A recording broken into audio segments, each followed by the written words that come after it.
Join me today as we're going to do an unboxing video for some Monster Terrain Unbroken Ground.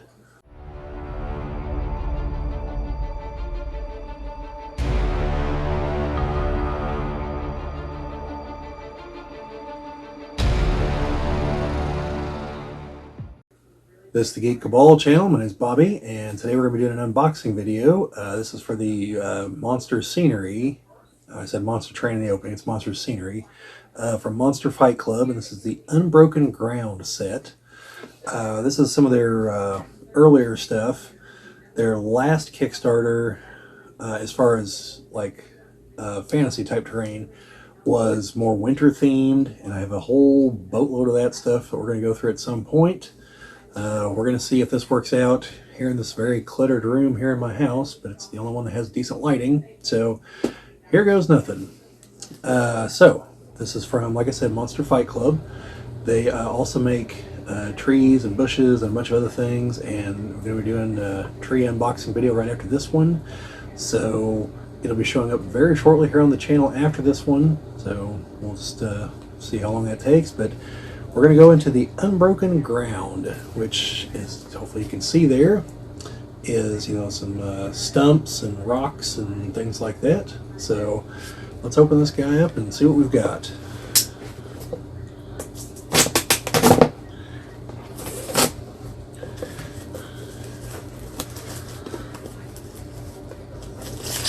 Get that authentic experience of fumbling with the packaging.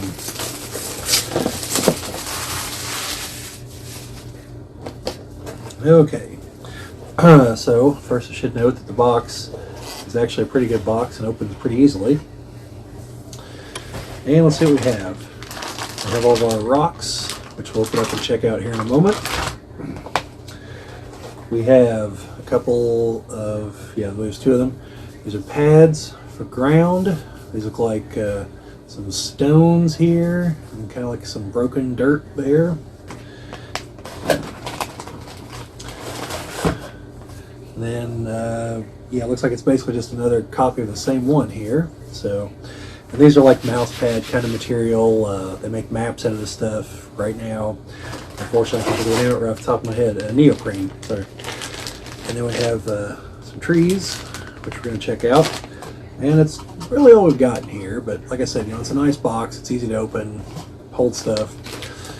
So, let's check out our rocks.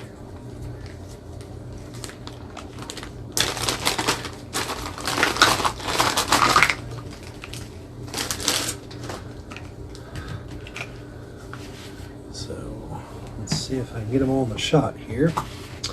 We have we have 5 of them all together, and they are all different. Yeah. So we got decent, looking rock here. Now they're hollow, so they're very lightweight, and it's I don't know if you can hear that. It's a plastic. It's a little flexible. It's not like super brittle and hard. We got like a taller rock here. Here's like a comparison shot between them. And again, it's hollow like the other one. Here's another taller rock. It's got some other features on it. Kind of some, steps there and up here. Now, here's a little bit shorter rock compared to one of the taller ones here. And then finally, this last rock here. Now, I will note that these are not the same level of quality as Dwarven Forge. That's not a knock against them, to be clear, because they're also significantly cheaper than Dwarven Forge, and these look just fine to me, considering we're basically using them as doll houses for our D&D figures, or Pathfinder figures, or what have you. So, from that perspective, these are tremendous bang for your buck, is what I'm saying. Very similar to the other ones that I opened, that I cannot think of the name of the company right off the top of my head, but I did some unboxings for those, and I'll put them up in the description as well. It's another company, and once I've gone through enough of this stuff, I'm going to make a setup of several of the different companies' products together, so you can see them together and see how they can work together to cover different areas. Because, like, I don't think Dwarven Forge is easy to beat in the dungeon area. Like their dungeon pieces are excellent. I mean, all their pieces are excellent. Like you can see what you're paying for with them. But their dungeon pieces, to my mind, really can't be beat. There's a company in Canada that comes close, and they are cheaper, and they're in scale with the Dwarven Forge pieces, which are not actually the proper scale, apparently. So they intentionally design theirs to work with Dwarven Forge to complement them, because they do things that Dwarven Forge doesn't do, like desert ruins and things like that. So, but to me, some of the above ground stuff, I think you really get into a real money sink potentially now. Above ground, you really just need a mat for the floor, and then some trees and houses. So you don't need as much to get good coverage. And that's not something I considered until they really went into wildlands, and I saw it for myself with some of their setups. And so from that perspective, they're not quite as expensive as you would expect. But to my mind, I would much rather use a bunch of monster stuff, a bunch of monster terrain stuff, with a few Dwarven Forge pieces to be your big set pieces. And I think to my mind, that's a better way to go if you're budget conscious. But if you're not, then sure, go all in on Dwarven Forge. I mean, it's quality stuff. That's not a knock on this. This is quality for what you're paying for. This is quality. But here's the trees. So you've got this one here.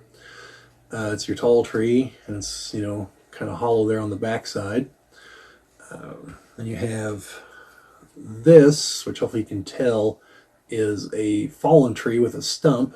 Now this is solid, unlike the others. But yeah, so it would sit, like this, and then you have your stump. So then hopefully you can see what I'm about to do here. I'll put it on top of the box and bring it a little bit closer to the camera.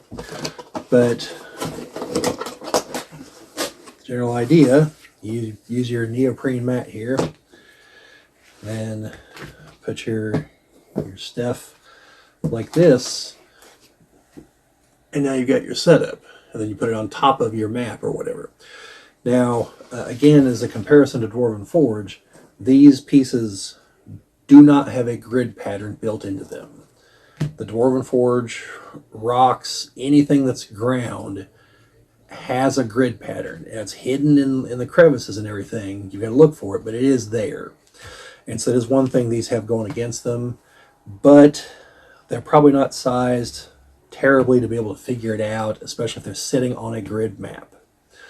So overall, I mean, I've opened some of these others to fiddle around with them in the past, but I had these from a sale that I just had sitting around, hadn't opened up yet. So I think you definitely get your money's worth with these. This box set would, I think, it's either $30 or $40. And I mean, again, it doesn't look like much. It's a few rocks and trees, but if I had a map, I could show you, this could cover probably a 1 foot by 2 foot area with decent scatter, So 2 of these would cover like a 2 by 2 area, which is pretty good size. And yeah, now I think their trees are a little bit more impressive because of a system that they have, and you'll see that in the tree video, which, I don't know, I'll either do this one or the tree one first as far as which one gets put up first. I'm literally about to film the tree one right after this.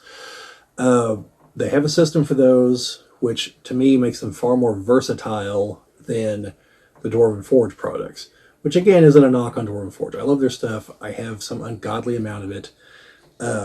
But sometimes you just want the cheap stuff. And again, this is cheap in price, not cheap in quality. But yeah, so that's all I got on this one. Let me know what you guys think down in the comments. Do you have any Monster Fight Club terrain or Monster Fight Club stuff? They do also make modern stuff. Like they had a Kickstarter or something where they sold like a bunch of cargo containers and things to link them together to make big things, and a gigantic cargo ship was an option. And they also make some buildings and other things. And these are all pre-painted, by the way. I didn't paint any of these. You saw me take them out of the box. Now, I mean, this is a single color. This is just brown. But the rocks, hopefully you can see this, do have, weathering, and they've definitely, had a base color and some dry, what looks like probably some dry brushing, and then probably a wash. So, it's not just a gray block. The tree is just a brown thing. I mean, it might have gotten some dry brushing, but I don't think so just by looking at it. Some of the stump ends are a little bit lighter colored. It's probably not going to show up too well on there. So there's probably more than just a single color, but there's not a lot here. So on that front, obviously Dwarven Forge, blows them away. You've got little teeny tiny details all over the place on their trees. So, but anyway, like I said, let me know what you guys think down in the comments. Do you guys have any of this stuff? Hopefully you want to see more of it because it's going to be coming. But anyway, like, share, subscribe, all that fun stuff. Sharing and commenting are the things that really help us grow the channel, and we always appreciate that and everything you folks are doing to help us do that. But yeah, that's all I got for here. So just see you folks later.